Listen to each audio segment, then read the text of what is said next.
एक नादान वहां है, कहा उलहना दे। तुम्हारे यहाँ बड़े बड़े नादान हैं। हंस बोले इनकी माता ने नाटक बहुत रचाया। हाँ कैसा दूल्हा आया, कैसा दूल्हा है, विवाह नहीं करेंगी, हम नहीं करेंगी, प्राण त्याग दें, डूब के मर जाएं पुत्री सहित। और फिर अपने हाथन काजल टिकुआ लगवाया, बोले नजर न लगा। पहले कितना नाटक भरा, माफ कर दिया हमने, छोड़ो है इनकी नादानी। भोजन की तो बात दूर, वो पुजाए न पयहूं पानी। हमारे इतने गण हैं, अगर पानी मांग दे ये कहो कि निभा लिया है। भोले बाबा ने कहा जाओ क्या है तुम्हारे पास, क्या है तुम्हारे पिताजी के पास। गण सुन रहे हैं और भोले बाबा मुस्कुरा के कह रहे राज है। तो मैया ने भी धीरे से कहा स्वामी अब पति देव हो, एक बात बताओ मैं, अगर हमारे पिताजी के पास, आज भी कहती हैं घर में देवियां ज्यादा रंगबाजी देते हैं पति देव, ससुराल की बात कहते हैं। मैया ने कहा अगर हमारे पिताजी पे इतना ही हो तो फिर का तुम्हारे संग करते, बहुत बड़ी बात है, फिर तुम्हारे साथ थोड़े न करते अगर इतना ही होता। बोलिए पार्वती मैया की जय।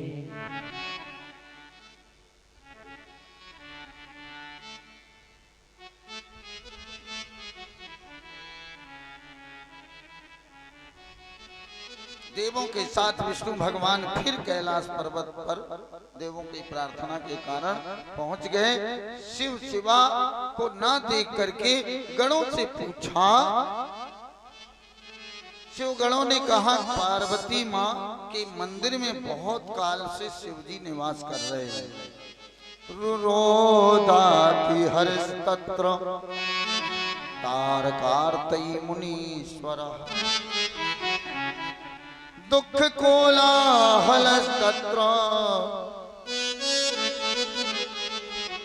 बभूव त्रिदिवोकशाम।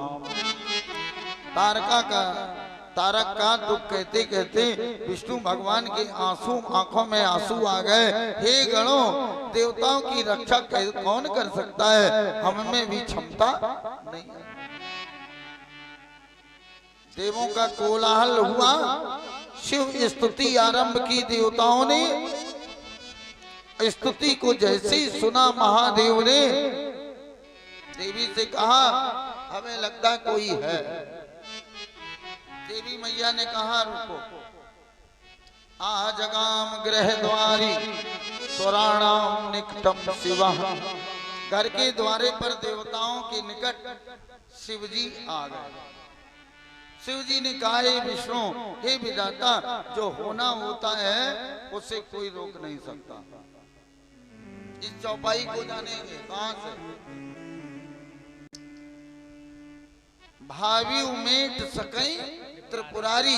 भगवान शिव मिटा सकते हैं, लेकिन हरि इच्छा भावी, जहाँ हरि इच्छा जुड़ जाती है तो भगवान शिव भी उसे नहीं मिटाता। वही कह रहे हो नहार भावी प्रबल। मेरे तेज शरीर से निकला, शरीर का तेज स्खलित हुआ। देवताओं बताओ मेरे तेज को कौन ग्रहण करेगा संसार में, जिससे पुत्र की प्राप्ति हो जाएगी। तो तारक का वध कर देगा। शिव जी ने उस तेज को पृथ्वी पर गिरा दिया। देवों की प्रार्थना से, प्रेरणा से अग्निदेव ने कबूतर का रूप धारण करके, कपोत रूप धारण करके उस समस्त तेज को अपनी चोंच में रख लिया, रक्षण कर गए। वहां इतने में पार्वती मैया आ गई। पार्वती मैया को ये कृत्य देख करके क्रोध आ गया। अरे देवताओं, मेरा विहार तुमने भंग कर दिया, साप दे दिया। अद्य प्रवत देवानां बंध्या भार्या भवन्त्वति देवाश्च दुखिता संतु निखिला मद्विरोधिना। सब देवताओं की स्त्रियां मेरा साप है। मैं कह रही हूं कि जितने देवता हैं इन सभी की स्त्रियां बांझ हो जाऊं। और अग्निदेव, तुमने शिव जी का, मेरे पति का तेज जिस पर मेरा अधिकार है, तुमने ग्रहण कर लिया, भक्षण किया। आज से अग्निदेव तुम सर्वभक्षी बनोगे। अब आग में तो सब जलाया जाता है ना, कूड़ा करकट गंदगी भी, और यज्ञ में आहुति शुद्ध कब ये कह कर के पार्वती मैया भवन में चली गई। पार्वती के पास जाकर के शिव जी ने उन्हें समझाया, देवी देवता अग्नि के द्वारा भोग पाते हैं, ये वेद वाणी है, इससे हमारे तेज से सब देवता पीड़ित हो रहे हैं। ये तेज असहनीय है। देव देव महादेव गिरिजेश महाप्रभु, आपके तेज को प्राप्त को तो कर लिया अग्निदेव ने, लेकिन व्याकुल हो रहे हैं, ये धारण नहीं कर पा रहे हैं, अंदर हजम नहीं कर पा रहे। ये दशा निवारण करो। शिव जी फिर दरवाजे पे आ गए। शिव के कहने पर देवों ने शिव के तेज जो निगल लिया था कपोत रूप से, वो उगल दिया, वमन किया। विष्णु देवताओं के समेत पृथ्वी पर वह तेज जैसे फिर गिरा तो एक सोने स्वर्ण अंड के समान पर्वताकार हो गया। स्वर्ग का स्पर्श वह पर्वत कर रहा है। वह तेज सोने के समान दमकता है। सब देवता बड़े प्रसन्न हुए, अग्निदेव प्रसन्न नहीं हुए। शिव जी की स्तुति करी। शिव जी ने अग्निदेव की स्तुति से प्रसन्न होकर कहा कि सुनो, ये हमारा तेज है, यदि तुम किसी संसार की स्त्री के गर्भ में रख दो तो तुम चिंता से मुक्त हो जाओगे। अग्निदेव ने कहा, महाराज आपका तेज धारण करने की क्षमता संसार में किसी स्त्री में नहीं है। अग्निदेव माघ का महीना स्नान करने के लिए प्रयाग में सप्त ऋषियों की पत्नियां आ रही थी। उनके रोम कूपों में इसे स्थापित कर दो, ये भगवान शिव आदेश दे। मुनि की स्त्रियों ने सुबह सुबह गंगा में स्नान किया, शीत से व्याकुल थी। अग्नि जी ने, अब ध्यान रखना, सप्त ऋषियों में अरुंधति मैया वहां नहीं गई, 6 गई हैं ऋषिपत्नियां। ये वशिष्ठ जी की अर्धांगिनी है अरुंधति।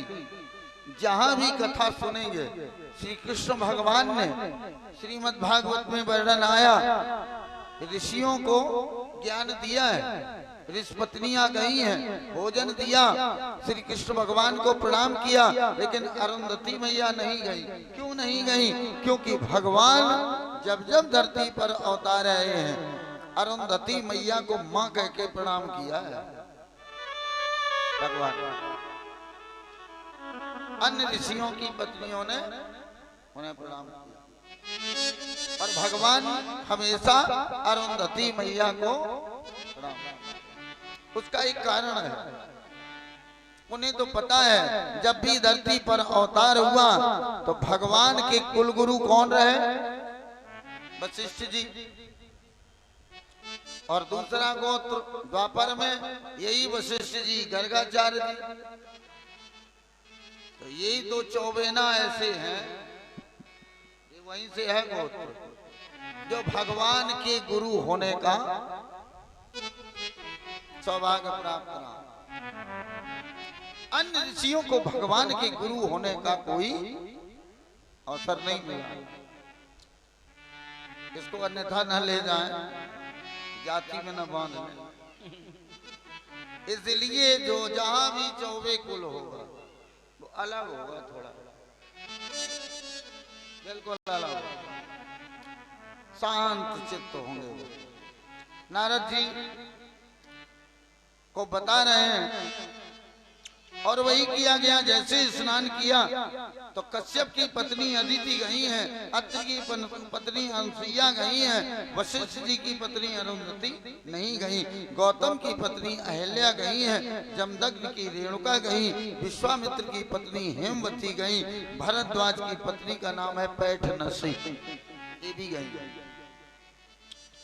ता खड्मुनि स्त्रियों मोहात, उन 6 ऋषपत्नियों के शरीर रोमकूपों में वह तेज व्याप्त हो गए, क्योंकि गंगा मैया में वह तेज डाल दिया गया। अब अग्निदेव ने उन कणों को जब रोमकूपों में स्थापित कर दिया, निवृत्त हो गए, अपने लोक को अग्निदेव गए। मुनियों ने पत्नियों को गर्भ में देखा। अब 6 ऋषि उनको साप देवे। ये गर्भ आया कहां से? एक हम सच्ची घटना बता, देखो 5 तरह से संतान उत्पत्ति होती है। किसी सिद्ध संत की दृष्टि मात्र से ही संतान उत्पन्न हो जाती है। हम समझते हैं कि ये सब अपने आप है। जैसे सूर्यदेव भगवान की कृपा से कुंती के गर्भ में कर्ण, देवताओं का शारीरिक गमन नहीं होता, केवल पवन शरीर की हवा लग जाए किसी संत की तो संतान प्राप्ति हो जाए। स्पर्श आशीर्वाद देने से ही मात्र संतान की प्राप्ति। वाणी से बोल दिया हो वह संत तो पुत्र की प्राप्ति हो जाती। जैसे व्यास जी आए हैं, वंश रुक रहा था तो फिर वंश चल गया दृष्टि मात्र से। इसलिए अब इन्हें भ्रम हो रहा है, दाह से कंपित होने लगी। हिमालय को इन्होंने सौंप दिया, ये लो ये तेज तेरा तुझको, तुम विशाल हो। हिमालय ने गंगा जी वहीं से निकली, गंगा जी में डाल दिया और गंगा जी ने पीड़ित होकर अपनी लहरों के द्वारा सरकंडों में भेज दिया। एक दिन पतितम तत्र तदेत्रो द्रुतम बालो बभूवा। पूजनीय माताओं ज्ञानियों, सरकंडों में पड़ते ही वह तेज एक बालक के रूप में परिणत हो गया, जो सुंदर सुभग श्रीमान तेजस्वी प्रीति को बढ़ाने वाला था। मार्ग मासे स्थिति पक्षे तिथौ खष्ट्या मुनीश्वरा। अगान का महीना शुक्ल पक्ष छठ तिथि थी। उस दिन भूतल पर शिव जी के पावन पुत्र का आगमन हो गया। उस समय शिव पार्वती मैया दोनों प्रसन्न हुए। आकाश में दुंदुभी बज गई, आकाश से पुष्पों की वर्षा हुई, देवताओं ने आनंद उत्सव मनाया और विधाता के द्वारा प्रेरित विश्वामित्र जी का आगमन हुआ। वेद के अनुसार इस बालक का संस्कार किया गया। विश्वामित्र का उपकार देख करके बालक ने विश्वामित्र को दिव्य ज्ञान दिया है। विश्वामित्र के आध्यात्मिक गुरु, ये कार्तिकेय नाम पड़ेगा, यही है कुमार, इन्हीं को स्कंद कहते हैं। इनका नामकरण संस्कार हुआ ब्राह्मणों के द्वारा। श्रेष्ठ ब्राह्मण वहां पर पुरोहित बने, स्कंद नाम दिया। दांत निकलने तक कहा जाता है शिशु, 3 से 5 वर्ष तक बालक कहा जाता है। श्वेत नाम के एक महात्मा ने इस बालक का जब दर्शन किया तो अग्नि ने मुख चूम करके इसे पुत्र कहा और शक्ति अस्त्र प्रदान किया करके। सब चल चल के देखो, जो दिव्य होता है उसके पास सभी महान चल चल के आके अपनी शक्ति